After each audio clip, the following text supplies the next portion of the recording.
Dan and I had worked on lots of projects together, non-game projects, before we made Dear Esther. And I think the thing that links all of the projects that we've worked on together is that idea of hidden stories and layers of stories. And one of the things I wanted to do with the music was to embed hidden little hints and stories into it. So the music that you hear here has Morse code, and the Morse code is spelling out the word Esther. And I really, really liked this concept of that some people would understand that it was Morse code and try and figure out what it was saying.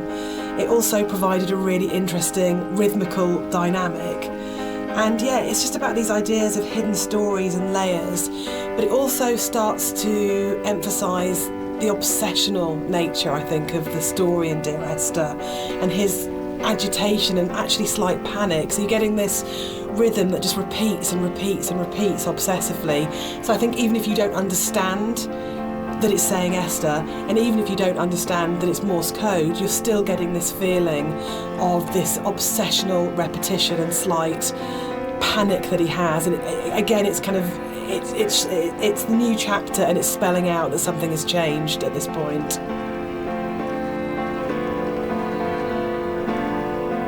It's probably the level which has changed most from the original mod. I think it's much, much bigger than the final level in the mod. And one of the major changes in there is in the original mod, the whole side of the cliff face was covered in painting and writing, and a lot of that moved inside to that corridor in the caves where it's really obsessionally painted on.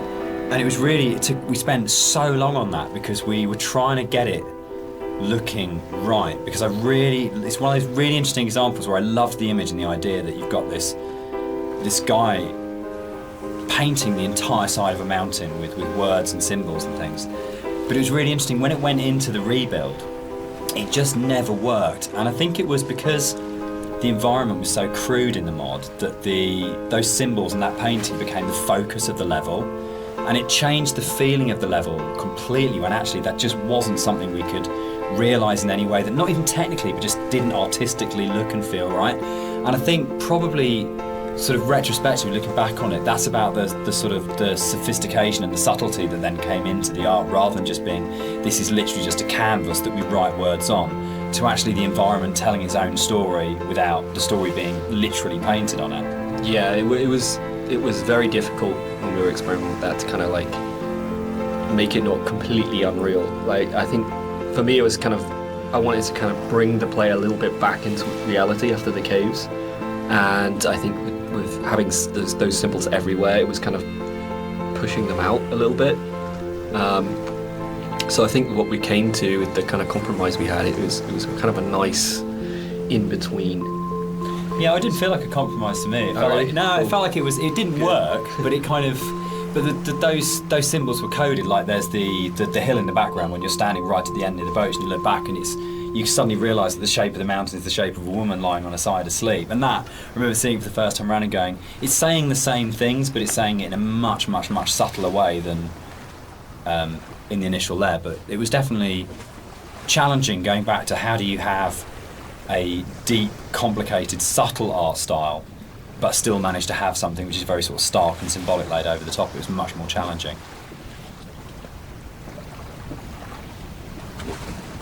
I think one of the most fascinating things for me about planning this director's commentary has been that in previous years, when all the three of us have talked about Dear Esther, we've talked about the interpretation of the player.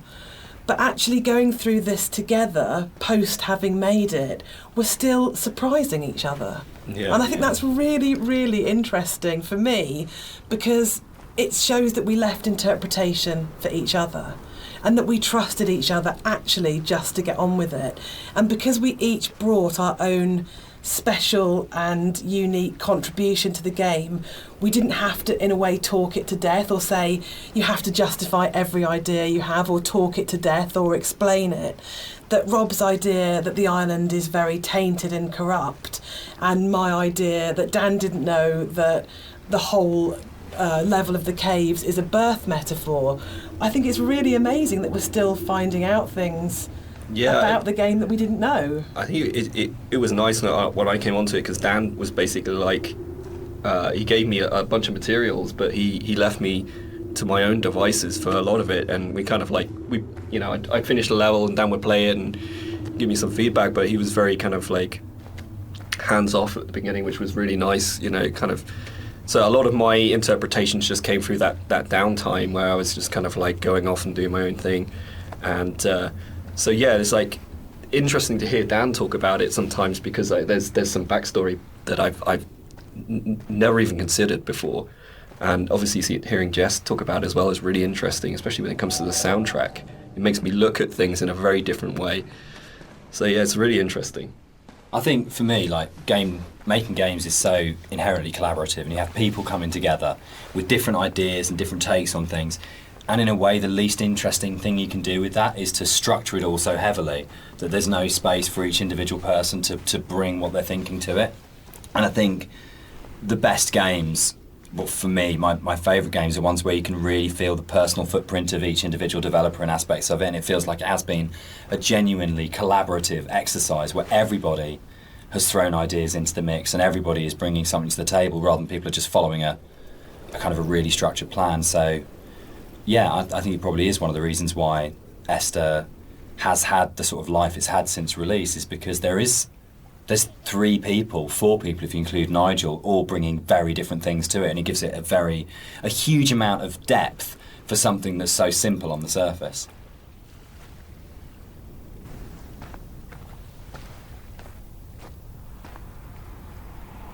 I'd been on holiday to Greece lots of times, and one of the things that I always really responded to emotionally was those shrines that you see on the road, and sometimes they're dedicated to saints and sometimes they're to markate where an accident has taken place.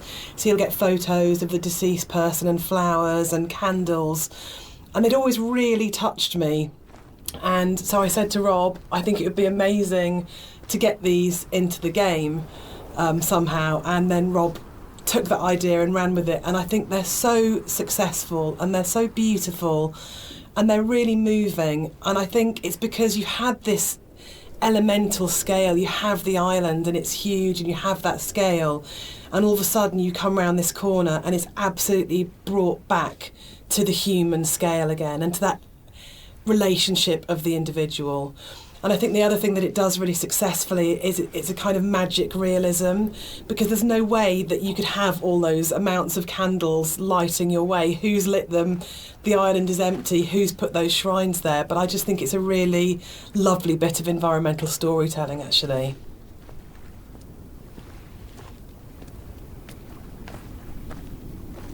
One of the really nice things about the move from mod to the commercial version is that we had a couple of years worth of the community talking about the game before we went back into it again. And one of the things that I read on a forum was that someone had constructed this amazing version of the story where they'd decided that the narrator was Paul.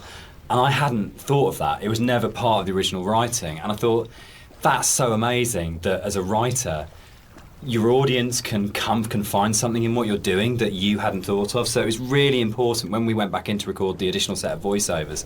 I thought, I absolutely want to do this. I want to take this idea that's come out of the fans and to run with this and to add an entire new sort of stream of story in there.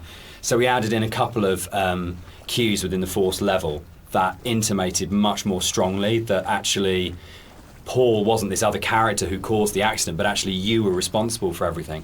But again, it was then trying to find that balance of not overcooking it, so you weren't led to that idea, but just if you happen to have the combination of just a couple of narrative units, then you would possibly come to that interpretation. But it was really amazing to be able to say, it felt like giving something back to the fans that had enabled us to make the remake in the first place. And it's always a lovely moment as a developer to be able to recognise your fan community and kind of say, thanks, this one's yours, this one's here for you.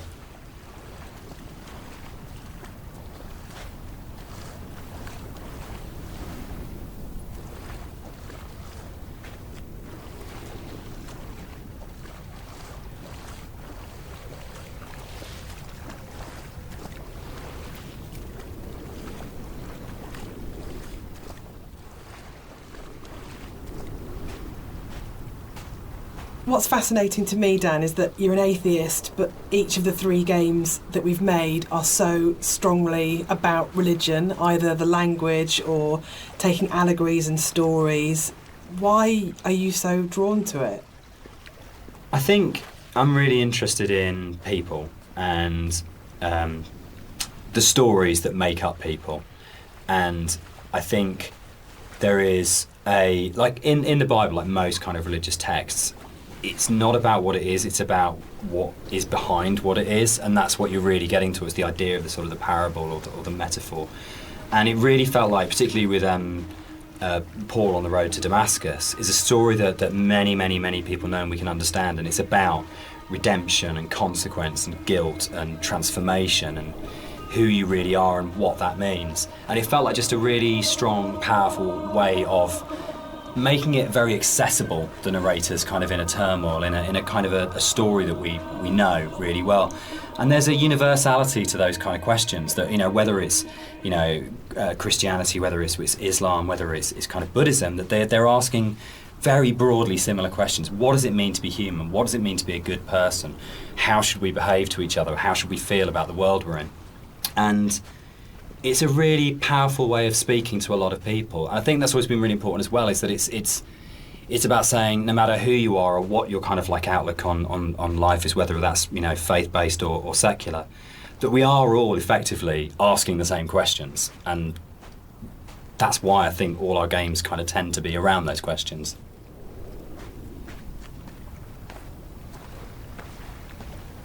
Is Dear Esther a depressing game or a hopeful game? For me, it's kind of like a mix of both, really. I think, like, my interpretation is kind of like, always feel like kind of depressed when I think about the kind of turmoil that this guy's been going through for God knows how long, and the kind of environment he's been in, and all these events surrounding his story. But for me, I always feel like a little bit hopeful at the end. The conclusion just feels like a relief, and like this is kind of all ended in some way. What do you think, Jess?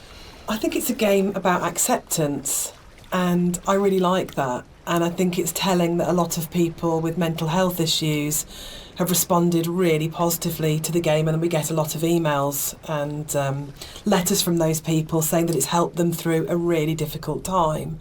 And for me, that's because it's about the struggle of being human, that it's hard and that we love and that we grieve and we lose, but we come through it. And those things are what makes us human, that it's transformative and that the pain is part of life. And that's a really beautiful message. And I think that's what you do so well, Dan. That's what you write about. You write about what it is to be human.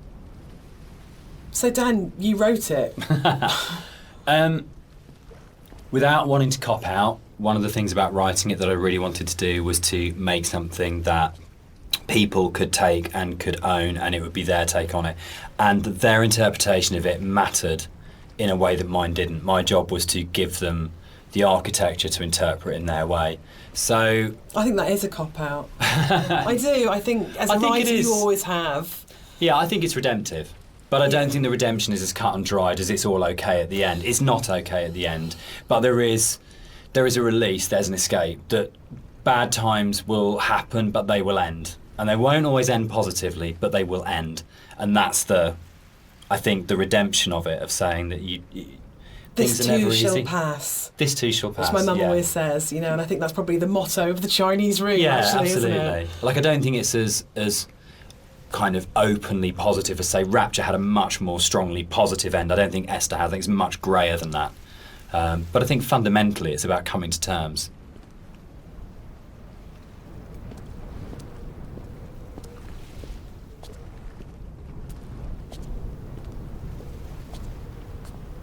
So, Dear Esther is the first walking simulator. How do you feel about Walking Simulator? You know what, I think I took offence to it when it first became a thing. But, I think actually I don't mind it so much now. I think the fact that we have kind of taken ownership over it, like that genre has been kind of made our own by not just our game, but like a bunch of different games have kind of embraced it. I don't know, what do you guys think?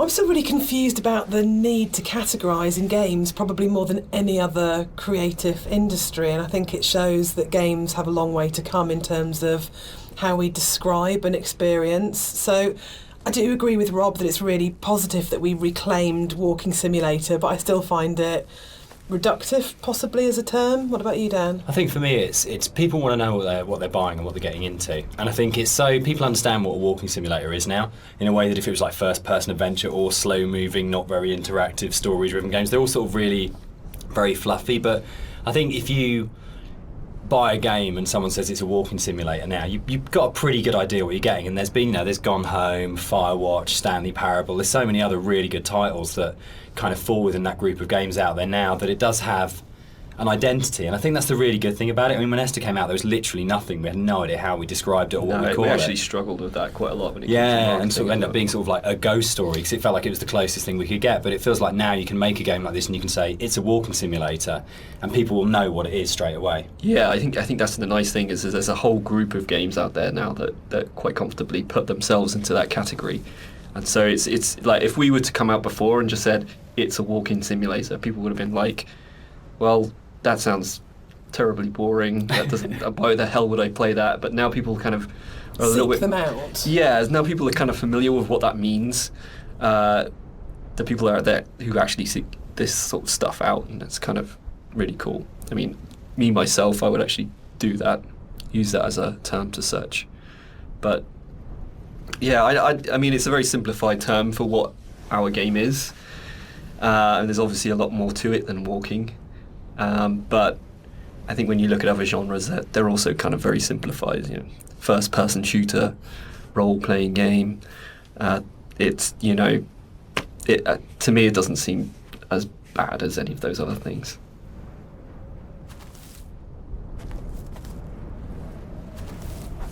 The last level ended up being quite a lot bigger than the original mod, and it's also the one where actually the movement around it is in a way the most artificial. There's the big zigzagging cliff paths that basically it's like a series of straight lines from point to point. There isn't a lot of movement, and one of the things that was really difficult to do with that was to not make it feel too much like a corridor and to give it that sort of sense of space and that you were actually exploring somewhere quite natural. I think, Rob, there was stuff which you put in there, like little new beat moments, like the ruins at the edge of the cliff, that just helped the player feel like they were on a journey rather than being pushed through a pipe. Yeah, it was kind of just giving the player the reward for continuing on, and kind of still giving them some aspect of exploration and things to discover. I mean, the journey in this one is mostly vertical. But in the spaces where you are going horizontally, there's at least in the original mod there wasn't a lot to see or do. So I just tried like layering in some very subtle things that didn't necessarily add huge arcs to the story, but just kind of added little questions more than anything else. Like I added the dock there with at the end. There was this. Yeah, there's lots of little bits and pieces that have kind of been layered in to really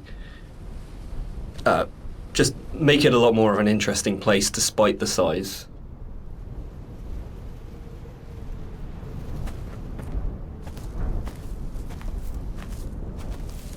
There's a bit of an illusion of simplicity with games like Dear Esther that people kind of assume because there's not a lot of mechanics and there's not much going on in that sense that they're easy to make. And I think actually it's kind of the opposite in a way, that because they're so simple, everything is exposed and everything has to be exceptionally good for it to work, because you're carrying a player's experience on a fairly sparse, minimal kind of framework, and that really means that every aspect of it has to be produced at a really high quality and has to be done with a lot of passion and a lot of thought. There's nowhere to hide in a game like Esther, and that's something which I think carries through to the best games of this type. You can see with all of them there's a real commitment to kind of depth and a really intelligent way of approaching design, and a real kind of trust in the player and a real assumption that players are smart, imaginative people who want experiences. It's not a game that it's easy to just knock off or to do with any kind of lazy attitude. You have to be really, really passionate and care a great deal and put an awful lot of thought into it if it's going to work.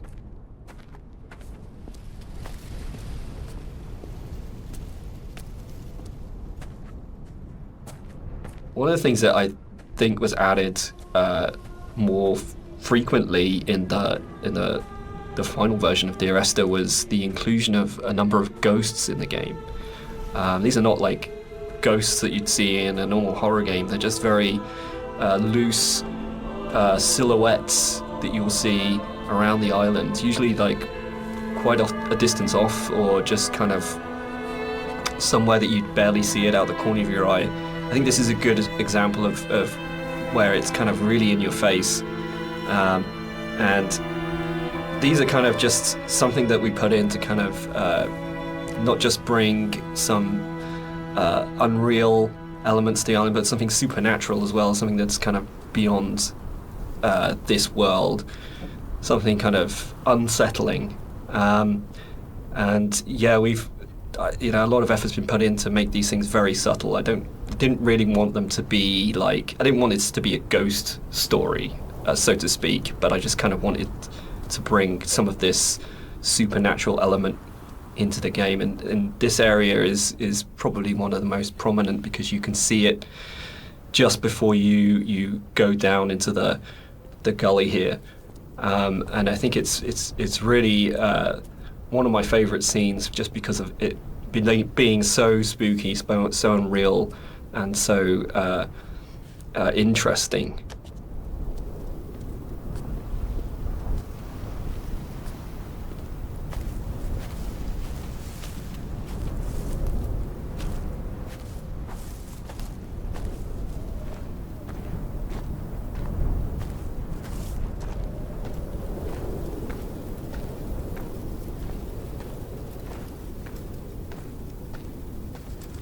The Overlook, the point about this to me is that it's probably the voiceover in the game that kind of sums up the whole story and the experience. It's almost like a recap of everything that's gone before you start the final climb. And you know it's that pause before you're going to start the final climb and before the game's kind of builds to a climax. But you can also see the whole level, and it's like the idea that you are standing looking down on your own journey, a bit like the idea of your life flashing before your eyes, or sort of like seeing your body but having an out-of-body experience at the moment of death. And it was really designed to try and get that feeling as the player that you stop and you take stock of everything, and there's a bit of a sense of there's no going back, you take a breath and now it finishes. And I really wanted to kind of achieve that sort of sense, and I think we did. I think it really came together here, that you got that sense of going, right, now this ends, and now I move forwards to it.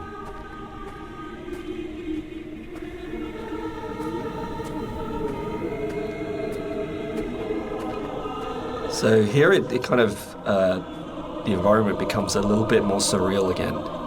We kind of play with the colours a little bit, bring up the saturation. It's kind of a little bit of a return to some of the more cave-like aesthetics in terms of colours and stuff like that. And it's kind of there to kind of signpost another significant moment in the game, or something that's leading up to the significant moment. It goes back to this kind of idea of having these emotional signposts in the visuals of the game, without it being overly obvious. And some of that emotional stuff comes through just through the colours of the environment, and the more saturated they are, the more kind of surreal things become. So this is kind of like a turning point in the game. It's kind of like the final notice of you reaching the end.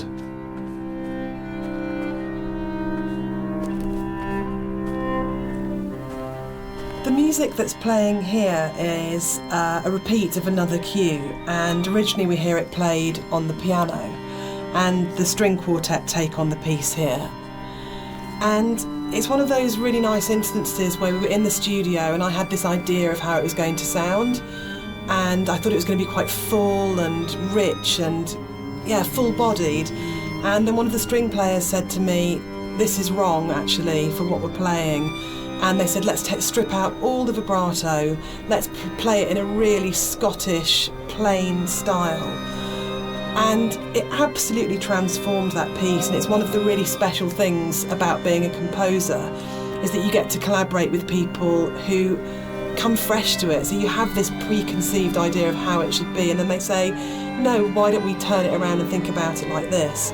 And it absolutely fits and works for that scene, because what we're getting at this point is a sense of fragility, of an ending, and it's almost reminiscent of a funeral procession. It's slow and it's dirge-like.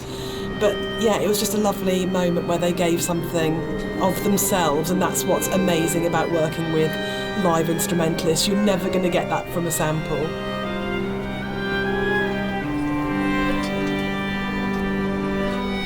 It was possible that this last section of the game could have felt quite laborious and forced, because it's two long zigzagging paths that just go up, and there was a real importance to getting it right, and quite a lot of work went into it. I think at this point for me, you probably as a player understand that the narrator's going to die at the end, and that this is it. And that unlike where the rest of the island, there's this sense of this could just keep going on forever and ever and ever, and you're going to keep the motif of come back. But I think when you set on this path, we really wanted to have that sense of this is it, this is the last time you're going to walk these paths, this will end now. And that sort of idea of going, you're kind of climbing towards your death, but you're also moving towards a point where that glimpse in the caves where you see the motorway and you go, I understand what this is about. For me, the whole path up the side of the mountain is about saying, it's okay. It's that kind of starting to kind of release it and go, it's kind of okay that Esther died. It's kind of okay that the accident happened. I know that I'm going to die. I know that this is going to end. And I know that there's nowhere for me to go apart from follow this path, but that's all right.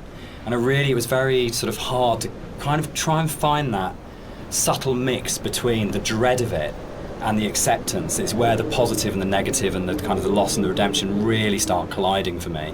At least certainly that was what we were trying to achieve with it.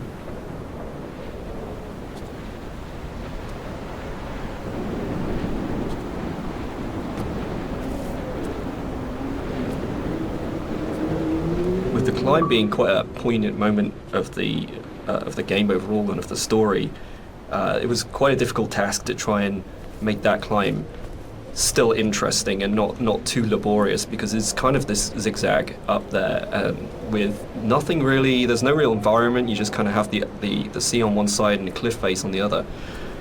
So there was quite a lot of work that went into kind of building up this feeling of tension as you're rising and kind of making this moment as poignant as possible while still making it interesting. So a lot of effort was put into building up this weather, building up the winds and the swaying of the grass and kind of the volume of the soundscapes and everything mixing together with the music, and just kind of visually really trying to make this a tense moment. And I think it's hopefully been pulled off all right. And you'll notice when you get to the top, this kind of tension dies, and that's very purposeful. You'll see no more wind. It's kind of like a symbolic thing where you're coming to the last moment, the point of no return, and that's been very deliberately designed that way.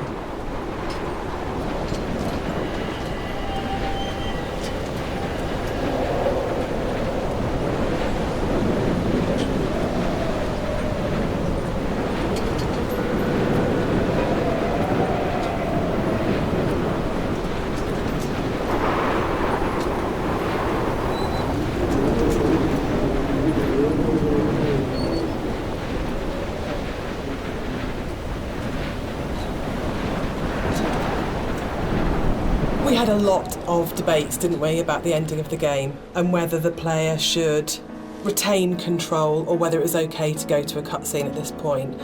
I personally don't mind it. I actually actively like it because I think it works really well as a metaphor for loss of control at that point. Dan, I know you're not as keen. Yeah, I'm not. I would have loved the player not to have had control taken away from them, but to me it was a balance between two evils. The evil of having a cutscene and the evil of the player accidentally falling off the ladder halfway up and destroying the ending. Yeah, I agree. I think we tried a few different things, and the tech at the time just wasn't, the ladder tech at the time just wasn't there. So, and the other thing for me was pacing. It was making sure all the music, the voiceovers, the timings and everything were perfect for that final jump off point, and just letting the players kind of noodle around going up a ladder for what may have been like 7 minutes because it's a tall tower was kind of an impossible task.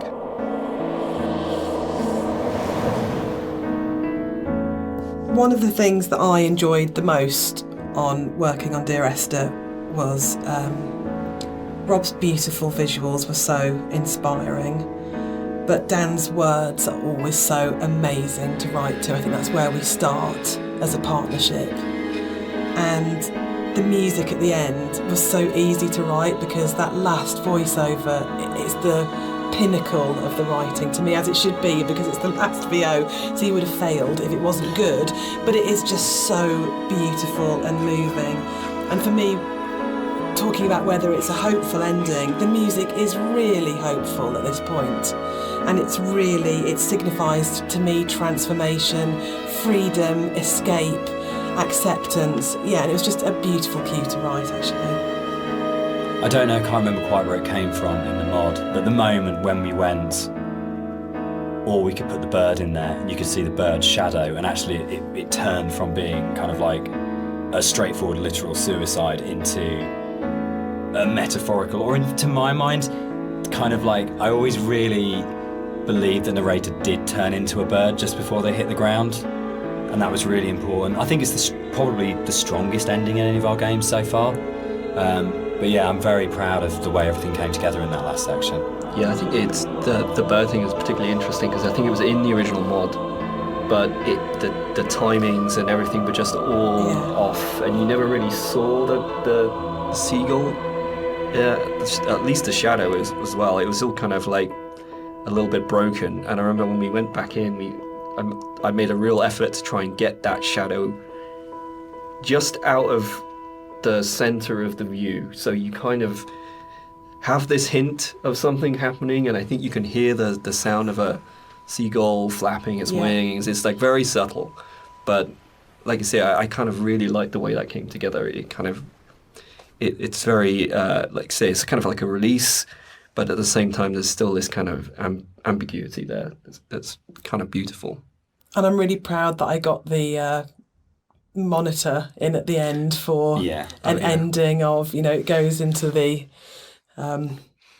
hospital monitor signifying the flat line. And I think it's one of those moments where you never want to be so clever that people notice it and it takes them out of the moment, but it just flows in through the music, and it just feels like everything comes together at that last point. That last VO, Rob's amazing visuals and the music, and it feels like a really, really strong and beautiful ending. And then in the last second, Nigel Carrington's delivery of just those two words have come back, where he just pitch perfect. Yeah.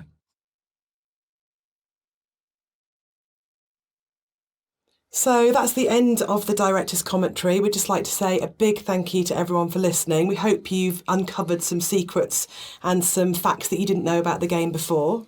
We'd also like to say a huge thank you for buying the game, and for all our fans who've been behind us and been behind the game and have kept it alive all these years. It's a real privilege that it's still out there, still such a title that people love so much.